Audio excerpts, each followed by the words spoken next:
start sewing, I just wanted to talk to you about notches. So on this pattern, there is a double notch in the back of the t-shirt to line up the sleeve. In the front of the t-shirt, there's a single notch. And then on the sleeve, there's a single notch at the top, a double for the back and a single for the front.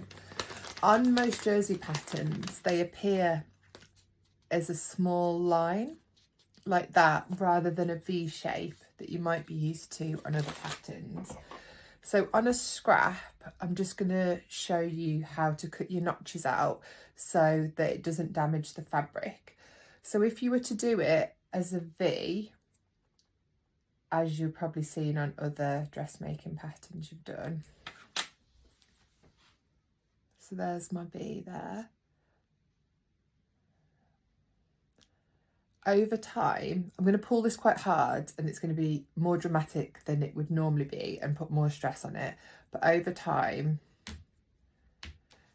it's added weakness to the fabric, and I would say the sleeves are a point of stress. So I've pulled that quite hard, but just to demonstrate that it has put a weakness into the fabric.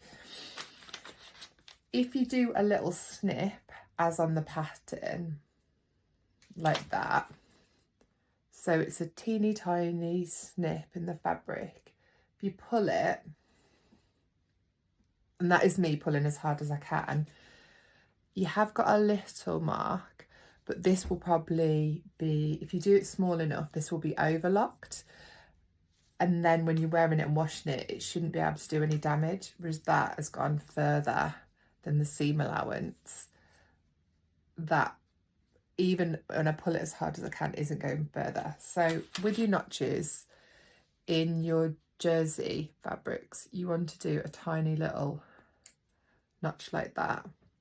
And you should have to hunt for it a little bit. If you don't want to do a notch at all, because watching this has made you a bit nervous, what you can do is use a friction pen.